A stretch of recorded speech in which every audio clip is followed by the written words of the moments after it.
नमस्कार। आज मैं कवि धर्मवीर भारती की कविता टूटा पहिया की विशेषताओं पर चर्चा कर रही हूँ। हिंदी साहित्य के यशस्वी रचनाकार धर्मवीर भारती की टूटा पहिया शीर्षक कविता 1959 ईस्वी में प्रकाशित उनके 7 गीत वर्ष नामक काव्य संग्रह में संकलित है। महाभारत के चक्रव्यूह प्रसंग पर आधारित इस छोटी सी कविता में एक बड़ा संदेश निहित है कि जीवन में छोटी सी छोटी, अनुपयोगी और तुच्छ समझी जाने वाली कोई वस्तु हो या कोई व्यक्ति, समय आने पर वह भी असत्य और अन्याय के विरुद्ध लड़ने में अत्यंत उपयोगी और मददगार साबित हो सकता है। सर्वविदित है कि कौरव पक्ष के महारथियों के मध्य चक्रव्यूह में घिर गए अकेले और निहत्थे वीर बालक अभिमन्यु ने अपने रथ के टूटे पहिए से ही शत्रु पक्ष के ब्रह्मास्त्रों से संघर्ष किया था। कविता के प्रारंभ में रथ के टूटे हुए पहिए के माध्यम से कवि ने इस तथ्य को स्पष्ट करने का प्रयास किया है कि किसी भी वस्तु को व्यर्थ और निरर्थक समझकर उसे फेंक देना उचित नहीं है। न जाने कब वह बेकार सी समझी जाने वाली वस्तु अचानक हमारा सहारा बन जाए। टूटे पहिए को प्रतीक रूप में ग्रहण करते हुए कवि व्यर्थ जान पड़ने वाली वस्तु की संभावित उपयोगिता की ओर हमारा ध्यान आकृष्ट करना चाहता है। महाभारत से एक पौराणिक बिंब ग्रहण करते हुए कवि अभिमन्यु के अंतिम संघर्ष का वर्णन करता है। अर्जुन पुत्र अभिमन्यु ने अपनी माता सुभद्रा के गर्भ में ही चक्रव्यूह में प्रवेश करने की कला सीख ली थी, जब उसके पिता उसकी माता को इस प्रसंग से परिचित करा रहे थे। परंतु सुभद्रा के उक्त प्रसंग के बीच में ही निद्रा मग्न हो जाने के कारण चक्रव्यूह से निकलने की कला का ज्ञान वह प्राप्त नहीं कर पाया था। महाभारत के युद्ध में पांडव पक्ष के किसी अन्य महारथी के न रहने पर अभिमन्यु कौरवों द्वारा रचे गए कठिन चक्रव्यूह में प्रवेश कर जाता है। उसने कौरवों की विशाल सेना से वीरतापूर्वक लोहा भी लिया, परंतु अंत में अकेला और निहत्था शत्रु पक्ष के 7 महारथियों के मध्य घिर गया। अपने पक्ष को असत्य और अन्याय पर आश्रित जानकर भी ये सभी महारथी युद्ध के नियमों को भुलाकर बालक अभिमन्यु की अकेली निहत्थी आवाज को दबाने के लिए एक साथ टूट पड़े। धर्म युद्ध में अकेले और निहत्थे योद्धा से कई व्यक्तियों का लड़ना वर्जित है, किंतु कौरवों ने ना तो इस नियम की परवाह ही की और ना ही उनके मन में बालक अभिमन्यु के प्रति करुणा उत्पन्न हुई। नियमानुसार एक व्यक्ति से केवल एक व्यक्ति को ही युद्ध करना चाहिए और या तो वे दोनों ही हथियार ग्रहण करें या दोनों ही हथियार फेंक दें तथा केवल द्वंद्व युद्ध करें। किंतु कौरवों ने धर्म युद्ध के प्रत्येक नियम की अवहेलना की और 7 महारथी मिलकर ब्रह्मास्त्रों से अकेले निहत्थे अभिमन्यु पर वार करने लगे। ऐसे समय में असहाय अभिमन्यु को रथ का टूटा हुआ एक पहिया नजर आया और उसने रक्षा हेतु उसी का सहारा लिया। रथ के उस टूटे अनुपयोगी जान पड़ने वाले पहिए से अभिमन्यु ने कौरवों के ब्रह्मास्त्रों से टक्कर ली।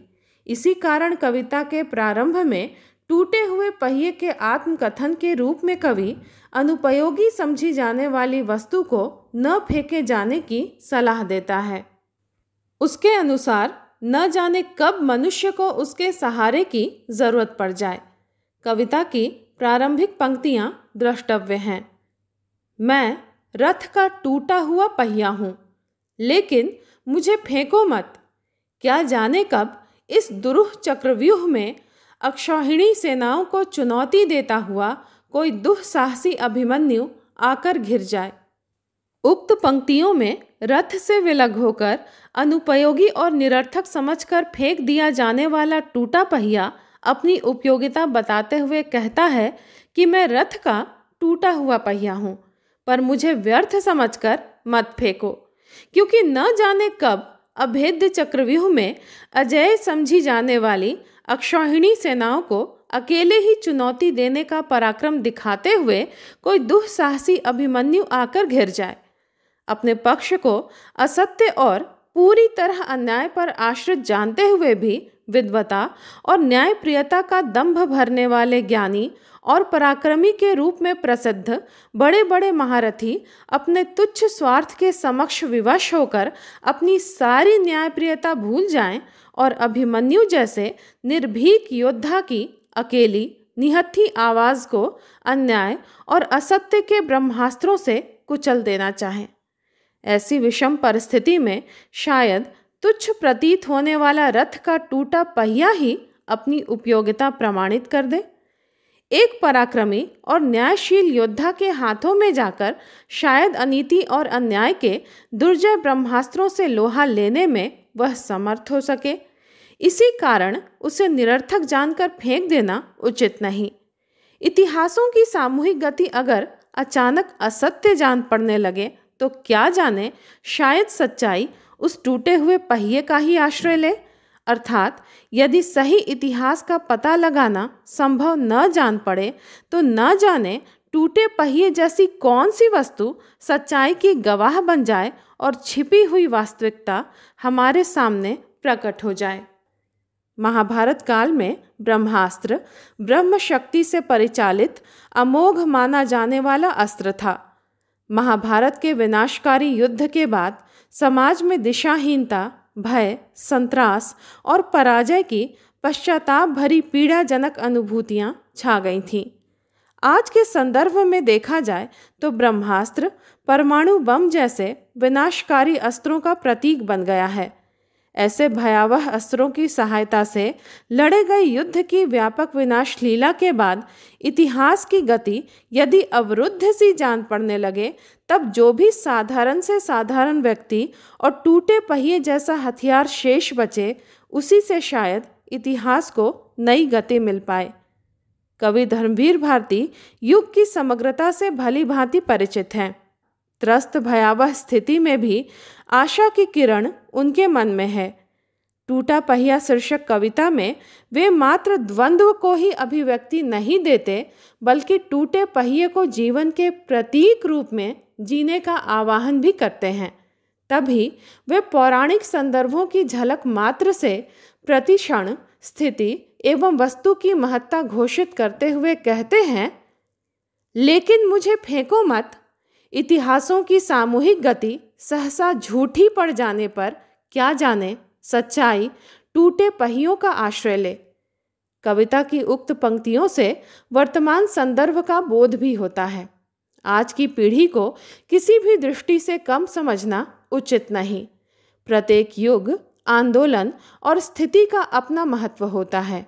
कई बार तिरस्कृत वस्तु भी अधिक उपयोगी प्रमाणित हो जाती है। उक्त कविता में हमें कवि धर्मवीर भारती की दूरदृष्टि का भी परिचय मिलता है। वे नए काव्य आंदोलन के अग्रणी कवियों में रहकर भी परंपरा के प्रति किसी प्रकार का दुराग्रह नहीं करते। सदैव युग सापेक्ष दृष्टि अपनाते हुए वे परंपरा के प्रति सजग रहे हैं। निस्संदेह यह टूटा पहिया खंडित परंपरा का प्रतीक है जो कभी भी ब्रह्मास्त्र का कार्य कर सकता है। धन्यवाद।